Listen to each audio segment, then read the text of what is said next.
Good morning friends. तो बात कर लेते हैं रिनेसा के बारे में।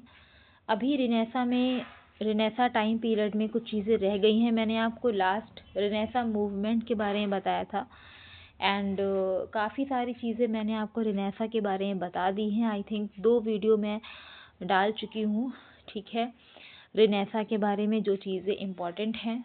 ओके, तो ज़रूर से आप उसको वॉच करिए।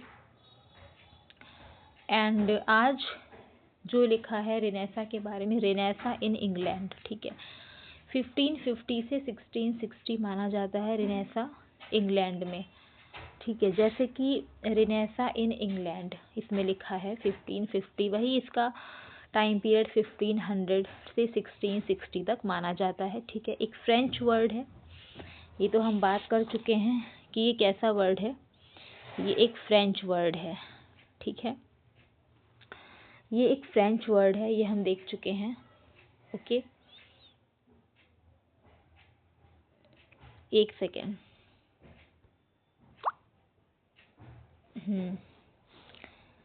तो ये एक फ्रेंच वर्ड है and rediscovery of Greco Roman classics लिखा है, ठीक है। मतलब कि ग्रीक के जो कल्चर है, सिविलाइजेशन है, उसका रीबर्थ हम कह सकते हैं, ठीक है। तो वही आपका रिनेसा है, ठीक है। ये सारी चीज़ें हम पढ़ चुके हैं, लेकिन एक रिवीजन एंड इसमें कुछ चीज़ें ऐसी भी हैं जो ऐड हैं, ठीक है।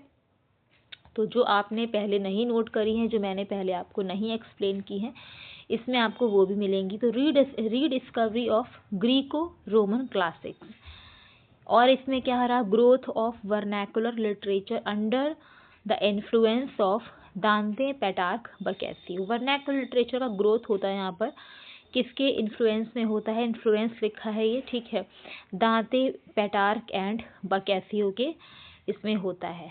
Okay, yes. तो आगे लिखा है रॉजर एस्ट्रम, ठीक है। रॉजर एस्ट्रम की अगर हम बात करें तो इनका ये ड्यूरेशन कुछ लिखा है ईयर, ठीक है, 1514 से 1568 के बीच में। Was a main figure as he was the tutor of Princess Elizabeth, ठीक है। ऐसा कहा जाता है कि जो प्रिंसेस एलिजाबेथ, जो क्वीन एलिजाबेथ थी, उनके ट्यूटर का नाम रॉजर एस्ट्रम था। इन language Greek and Latin language में ये इनको टीच करते होंगे, ठीक है। तो इनके ट्यूटर हैं, ठीक है। ये इसलिए क्योंकि ये भी रिनेसा टाइम पीरियड से बिलोंग करते हैं। रिनेसा के बाद में जो हमको एज पढ़नी है वो एलिजाबेथन एज पढ़नी है, तो एलिजाबेथ के बारे में इतनी चीज़ आपको ध्यान रखनी है। लेवियाथन जो है वो टॉमस हॉब्स का वर्क है एंड ये जो है एक पॉलिटिकल एलिग्री है, आपको ध्यान रखना है। लेवियाथन रिनेसा टाइम पीरियड में ही वर्क आया था, किसका वर्क है, थॉमस हॉब्स का है, और ये एक पॉलिटिकल एलिग्री है, ठीक है। इतना समझ में आ गया, आगे की तरफ चलते हैं, ठीक है। अब आगे आपको क्या दिखाई दे रहा है कि रेनेसा ह्यूमनिस्ट ड्यूरिंग द, पहले हम इसको देख लेते हैं। इंग्लैंड में सबसे पहला जो थिएटर था वो था दी थिएटर, ठीक है। इंग्लैंड में पहला थिएटर दी थिएटर, ठीक है, दी थिएटर।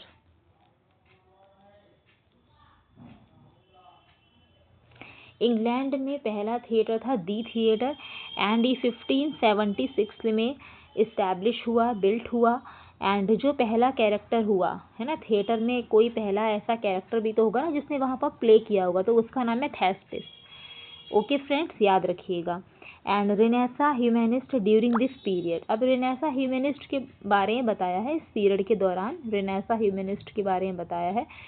पेट्रार्क हम पढ़ चुके हैं, दाते, पेटार्क, बकैसियो, प्रो रिनेसा मैन, ठीक है। तो Petrarch was founder of renaissance humanism. देखिए फिर से वही चीज़ आ गई है। क्या होता है कि अगर आप बार बार से वो चीज़ आपके सामने आ रही है और मैं बार बार से वो बोल रही हूँ, तो आपको दिखाई भी दे रहा है बार बार एंड आपको सुनाई भी दे रहा है बार बार, तो क्या होगा कि आपको बहुत अच्छे से समझ में आ जाएगा, है ना, कि पेट्रार्क जो थे वो फाउंडर थे किसके, रिनेसा ह्यूमनिज्म के। ह्यूमैनिटी बिल्कुल बून रहा है, एक वरदान रहा है रिनेसा के लिए, ठीक है। तो Petrarch was the founder of renaissance humanism ठीक है। इसके बाद रेनेसां में और क्या क्या हुआ है वो भी हम जानेंगे। सर टॉमस मोर जिनका ड्यूरेशन है 1478 से लेकर के 1535 तक, ये आप ध्यान रखेंगे। And humanist, courtier, Lord Chancellor to King Henry 8th, ठीक है। सर टॉमस का वर्क है यूटोपिया, देखिए यहाँ पे यूटोपिया लिखा है। एंड ये क्या थे, ह्यूमैनिस्ट भी थे, कॉल्टियर भी थे, लॉर्ड चांसलर भी थे। कहाँ पर, किंग हेनरी 8th के रीन में ये सब मतलब ये सब थे, ह्यूमैनिस्ट थे, कॉल्टियर थे, लॉर्ड चांसलर थे। क्लियर है। इसके बाद एक वर्क है Praise of Folly. Praise of folly के ऊपर वर्क लिखा है ना, वो इसलिए लिखा है ताकि आप कंफ्यूज ना हो। ये राइटर हैं डेसिडेरियस इरास्मस एंड ये इनका वर्क है, ठीक है। तो प्रेज ऑफ फॉली के राइटर हैं डेसिडेरियस इरास्मस, ठीक है। आगे लिखा है कि Thomas More and Erasmus were good friends. And Thomas More जिनके बारे में अभी आपने पढ़ा, एंड जो डेसिडेरियस इरास्मस हैं, ये दोनों ही बहुत ही अच्छे फ्रेंड्स थे, ठीक है। गैलीलियो ने इन्वेंट करा टेलीस्कोप, एंड गैलीलियो के बारे में हम बात कर ही चुके हैं अभी कि इन्होंने, गैलीलियो ने क्या दिया था, हेलियोसेंट्रिक थ्योरी को दिया था ना, ठीक है। इन्होंने कहा था कि जो सन है वो यूनिवर्स के सेंटर में है। एंड बाइबल, बिब्लिकल स्टोरी ये बताती है, बाइबल के थ्रू देखें तो अर्थ को इन्होंने माना है, ठीक है। केपलर ने 3 लॉज दिए हैं प्लानिटरी सिस्टम के, ठीक है। पेंटर भी काफ़ी हुए रेनेसां में, पेंटर के बारे में ध्यान रखेंगे कि पेंटर भी काफ़ी हुए हैं। Elizabeth introduced Anglicanism to settle religious problem. अब जैसे कि जो अगर हम रिलीजियस प्रॉब्लम्स को देखें तो रिलीजियस प्रॉब्लम जो भी रही या सेटल करने के लिए उसको एलिजाबेथ ने इंट्रोड्यूस करा था एंग्लिकैनिज्म, ठीक है। एंग्लिकैनिज्म, तो यहाँ पे आपको ध्यान रखना है, ठीक है। क्रिश्चियन की ही एक हम ब्रांच कह सकते हैं, एक शाखा कह सकते हैं, एंग्लिकैनिज्म को इन्होंने इंट्रोड्यूस करा था रिलीजियस प्रॉब्लम्स को सेटल करने के लिए। सोनेट भी काफ़ी आए हैं इस टाइम पर। अपोलोजाई फॉर पोइट्री आप ध्यान रखेंगे, जिसको डिफेंस ऑफ पोइट्री कहा जाता है। सिडनी का वर्क है 1595 में पब्लिश हुआ। अपोलोजाई फॉर पोइट्री 1595 में पब्लिश होता है, ठीक है। आइए हम जान लेते हैं एलिजाबेथन एक्टर्स के बारे में। एलिजाबेथन एक्टर्स कौन कौन थे, बहुत इंपॉर्टेंट है एंड आपसे ऑब्जेक्टिव टाइप में पूछा जाएगा ये, ठीक है। कि रॉबर्ट, जो आपके रिचर्ड बारबेज हैं, रॉबर्ट आर्मिन हैं, ठीक है, ये किस टाइम पीरियड के एक्टर्स हैं, तो ये एलिजाबेथन एक्टर्स हैं। यू शुड नो कि ये एलिजाबेथन एक्टर्स हैं, ठीक है।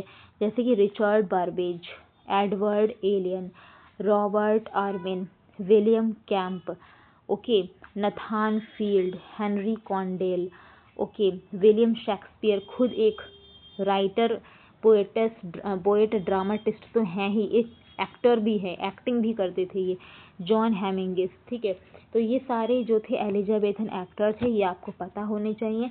एलिजाबेथन प्ले हाउस के बारे में देखें तो दी थिएटर के बारे में मैं ऊपर बता चुकी हूँ आपको कि दी थिएटर इंग्लैंड में पहला थिएटर इस्टेब्लिश बिल्ट हुआ था 1576 में। किसने बिल्ट करवाया था, जेम्स बर्बेज ने इसको बिल्ट करवाया था। ऑथर का नाम ध्यान रखेंगे, जेम्स बर्बेज लिखा है ये, ठीक है, जेम्स बर्बेज, जेम्स बर्बेज ने इसको बिल्ट करवाया था। इसके बाद द कर्टेन, ये भी एक प्ले हाउस रहा। द रोज को बिल्ट करवाया, बिल्ट तो नहीं लिखा है लेकिन इसके बारे में लिखा है कि 1587 से लेकर के 1592 के बीच में ये बिल्ट होता है, ध्यान रखेंगे। द स्वान के बारे में देखें तो built by Francis Langley.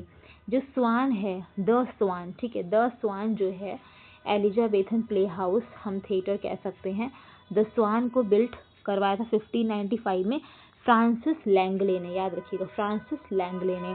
Black fryer को करवाया था 1596 में बना है ब्लैक फ्रायर, जिससे आपके विलियम शेक्सपियर बहुत ही ग्रेटली एसोसिएट हैं, ग्लोब से भी बहुत ही ग्रेटली एसोसिएट हैं। बिल्ट हुआ था 1599 में।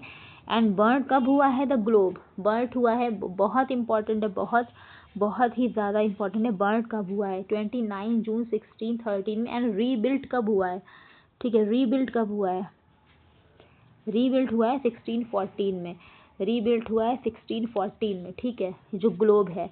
बिल्ट हुआ 1599 में, बर्ट हुआ 29 जून 1613 में, एंड रीबिल्ट हुआ है 1614 में, ठीक है। तो फ्रेंड्स ये था एलिजाबेथन एज के बारे में। आई थिंक एलिजाबेथन एज के बारे में इतना ही। अगर मुझे कहीं से भी कंटेंट और मिलता है रेनेसा के बारे में तो मैं आपको वो भी बताऊंगी, ठीक है। तो आप समझ लीजिए कि रेनेसा हमारा जो है वो कंप्लीट हो जाता है यहाँ पर आकर के। रेनेसा या फिर एलिजाबेथन भी हम कह सकते हैं कि एलिजाबेथन एज के बारे में भी बता ही दिया गया है इसमें कि क्या चीज़ें इसमें रही हैं, ठीक है। तो वही चीज़ें हैं कि एलिजाबेथन भी आपका कंप्लीट हो गया इसी में, क्योंकि 2 से 3 वीडियो आप देखेंगे तो वही जो चीज़ें रेनेसा में रही वही आपकी एलिजाबेथन में अब आपको क्या करना है कि राइटर्स जितने दे रखे थे वो आपको करने हैं। जैसे कि शेक्सपियर है, यूनिवर्सिटी विट्स के बारे में हम डिटेल्स पढ़ेंगे, सिडनी है, ये सब मैं आपको बताऊंगी, लेकिन जब राइटर्स को स्टडी करेंगे। अभी हम लोग एजेस को डिस्कस कर रहे हैं, ठीक है। जैसे कि एंग्लो नॉर्मन बता दिया, अब उसमें राइटर्स बहुत कम थे। जैसे कि एंग्लो सेक्शन में 4 राइटर्स मेन है, बीडे, किंग अल्फ्रेड, साइन वुल्फ, ठीक है।